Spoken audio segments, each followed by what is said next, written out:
In the doctor's mess at 11 o'clock on a Monday morning, one of us would always be in tears.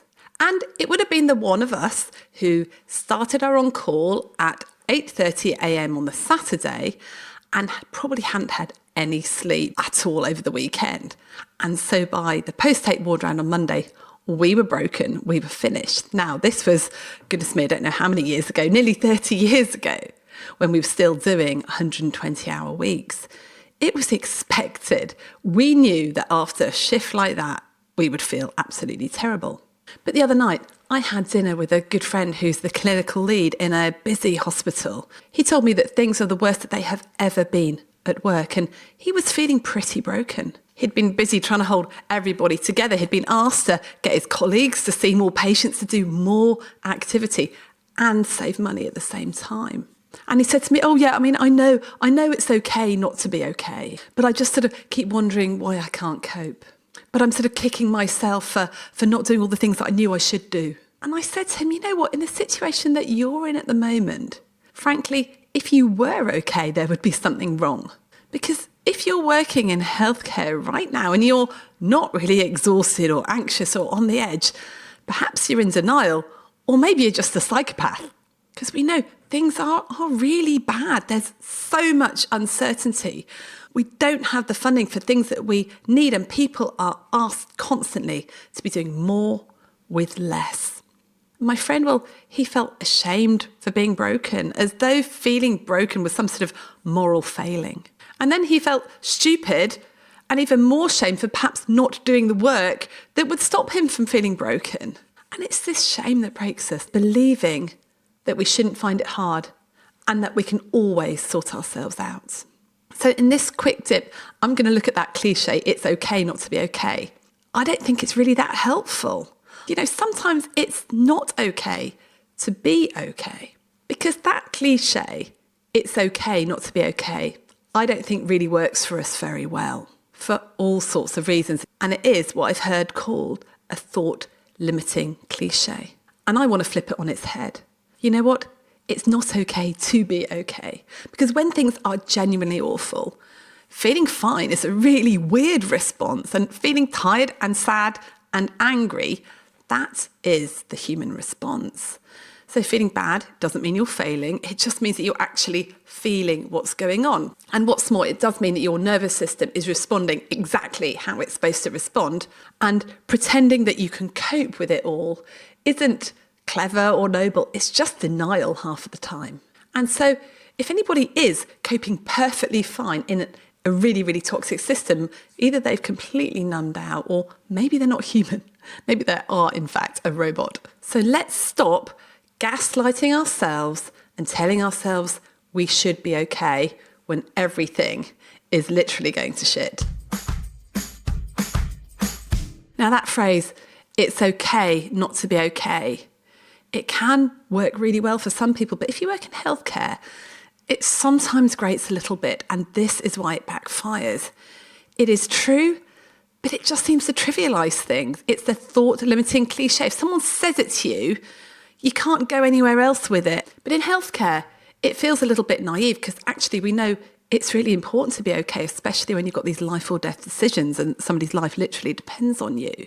And also, I think doctors, we have been groomed to just normalise not feeling okay. You know, we've been groomed to override exhaustion and pain. So sometimes we don't actually know we're not okay. We think that what we're feeling is just normal. Yes, it's common, but it's probably not healthy.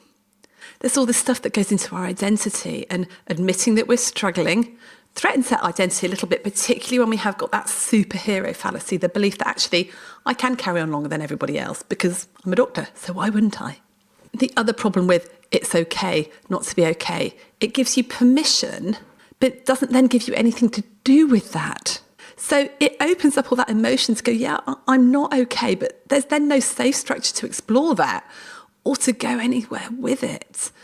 And it can be seen as really tokenistic. You know, you might put it on a poster, stick it in the staff room, but you read it and go, yeah, well, it's okay not to be okay. So what are you going to do about it, right? We know we're not okay. You know we're not okay. And that seems to be okay with you, right? And when we did our survey into why doctors and other senior healthcare professionals didn't seek help for burnout, one of the main reasons was because they knew it would be futile. When they'd tried it before, nothing happened, nothing changed. They got no good advice. So you end up thinking, well, what's the point?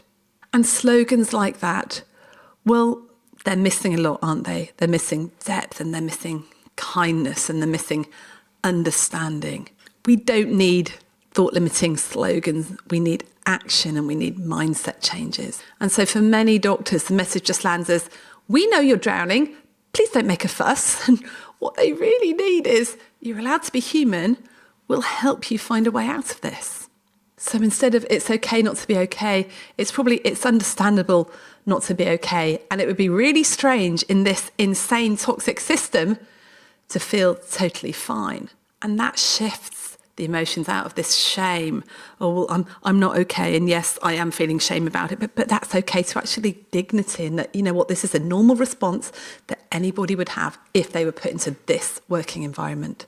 So what do we actually do when things are the worst they've ever been right now? Well, we can't change the systems that we work in. Well, we can maybe change them a little bit, but our little bit won't change the entire system. We need to stay in our zone of power. We need to look at what we can control. And mostly that is ourselves. So I think we need to zoom in, and then we're going to zoom out again. So let's start by zooming in. One thing you can do is tell yourself, I am safe right now, even if the system isn't. We need to stop pre-living everything that might go wrong. And we need to start recognizing that right now, right here, I am safe. We know that the system might not be totally safe. The rota and the workload certainly aren't, but you're safe in your breath that you're taking right now. Your body's alive, it's breathing. But your nervous system, it doesn't know that. It's constantly scanning the horizon for disaster. So you've got this anticipatory stress. Mark Twain says, I'm an old man, I've known many troubles. Most of them didn't happen. And I did a whole quick dip on uncertainty a few weeks ago. But we're constantly living in next month's catastrophe. What if we lose yet another consultant? What if I'm the only partner left standing? What if we have to hand back our contract? What if I make a mistake? Now, what your amygdala is doing is trying to prevent this future pain by suffering it in advance and trying to control everything, which we just can't control. Now, there is an ancient Christian scripture that says, now I'm paraphrasing, don't worry about tomorrow. Tomorrow has enough worries of its own. Your job today is the little bit that you can touch today. So it's the people in front of you, the patients, the conversation you're about to have, the choice you're going to make about looking after yourself when you go home. But so often we stop looking at what we can do and we're looking at the future, most of which we can't do anything about. And I'm not saying don't strategize and don't plan, but pre-living the worry and the anxiety is not useful. The next thing we can do is stop taking that second arrow. Stop prosecuting yourself for being a human being. So when we're prosecuting ourselves, we're blaming ourselves, we're shaming ourselves, we're going, oh, you idiot, why did you do that? So there's an old Buddhist principle about the second arrow. Yeah, the first arrow you take is the thing that's happened, like the exhaustion of the dreadful shift you've had today, or, the pain of your stubbed toe.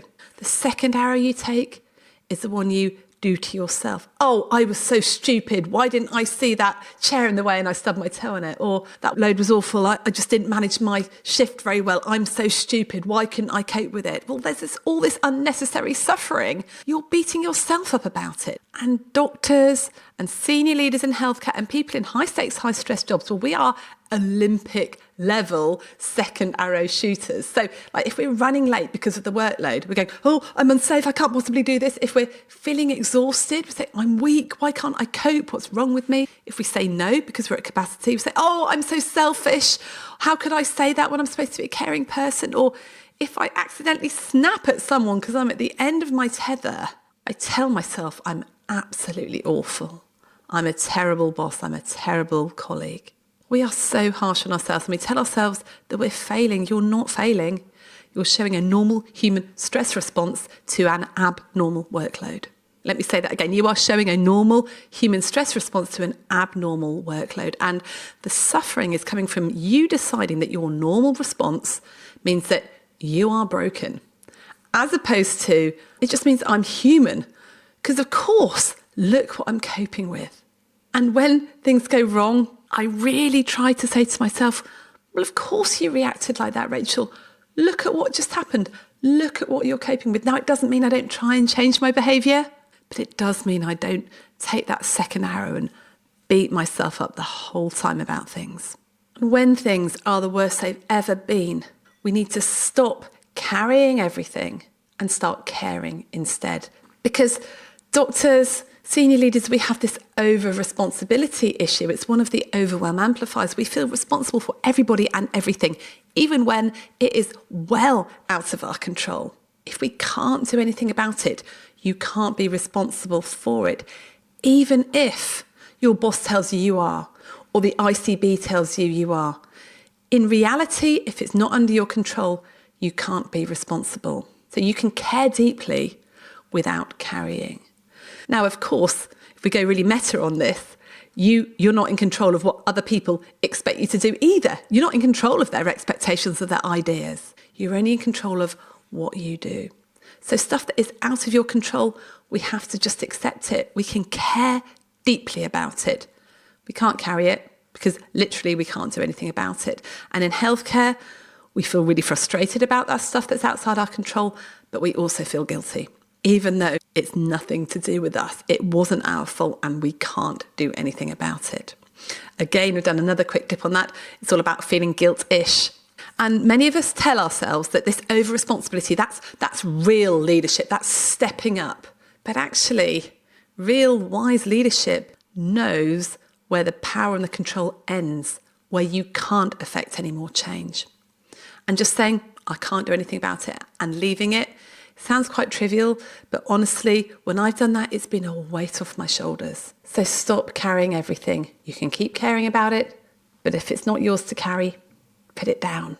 And the next small thing that you can do right now is to start your emergency care protocol. Now, I don't use the word self-care anymore. I generally use the word necessary care, but this is emergency care. This isn't just fluffy woo-woo, oh, well-being, look after yourself, put your own oxygen mask on first. This is like proper, this is an emergency now. You need to take note, because this is exactly the time where you need to absolutely max out on helping yourself have the resources to cope. So that is cancelling something, guilt-free. Cancel something that you know is just going to overextend you. Connect with your people, connect with people that you like, that you know will make you feel a lot better. You need more rest right now, not less rest. So don't be tempted to just keep working and working and working, because that will be completely counterproductive. And you need to move your body. You need to get active. Just get outside, get into nature, and feed your soul with whatever you can. Whatever floats your boat, go do it. As long as it's legal and ethical, go and do the thing that really makes you feel good. And these things are doable. These things are within your zone of power.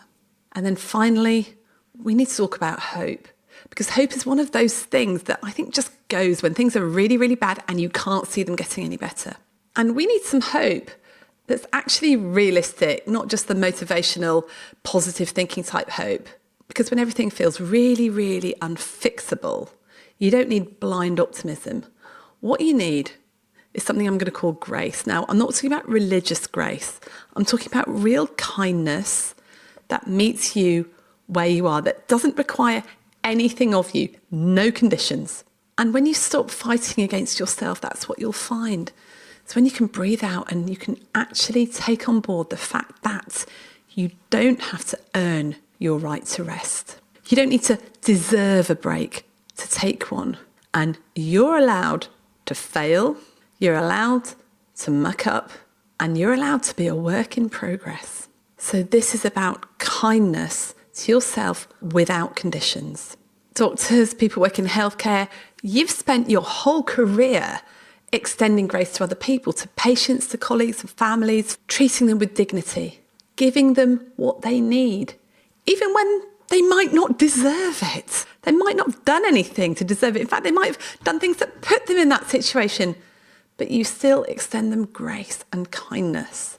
So you do that for other people, but you hold yourself to really high standards that you can't possibly meet. So realistic hope is not just pretending that everything is fine and okay. It's remembering that you are all right, even in this swirling mess of what's going on. And it's remembering that you still deserve to rest, to connect with people, to live and enjoy life, even outside of what's going on. And you can even enjoy your work, even in a really, really difficult situation where things keep going wrong.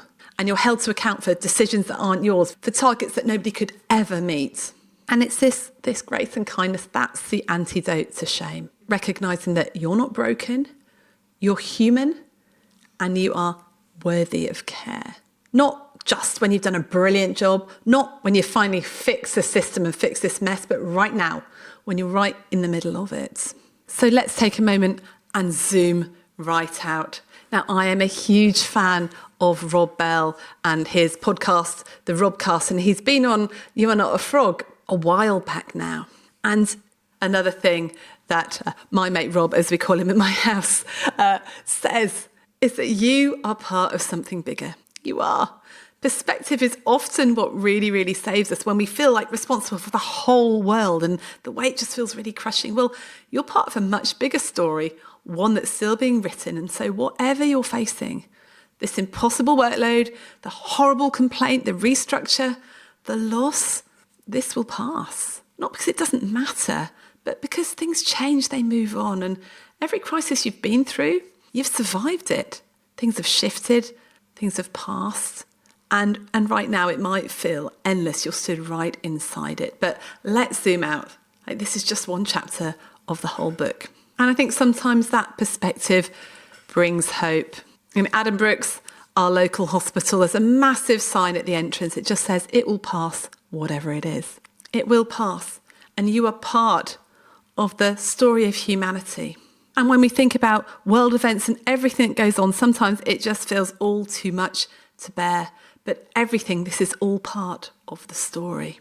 And maybe that's a perspective that brings hope. Knowing that you are part of something really vast, really continuous, and you were never, ever, ever meant to hold it all. Just your bit of the story, just for this one moment in time. So if you're feeling broken right now, that doesn't make you weak. It makes you awake.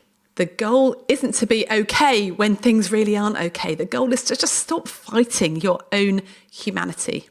We're all part of this bigger story. Nobody knows how it's going to end, but you're safe right now. And you deserve rest.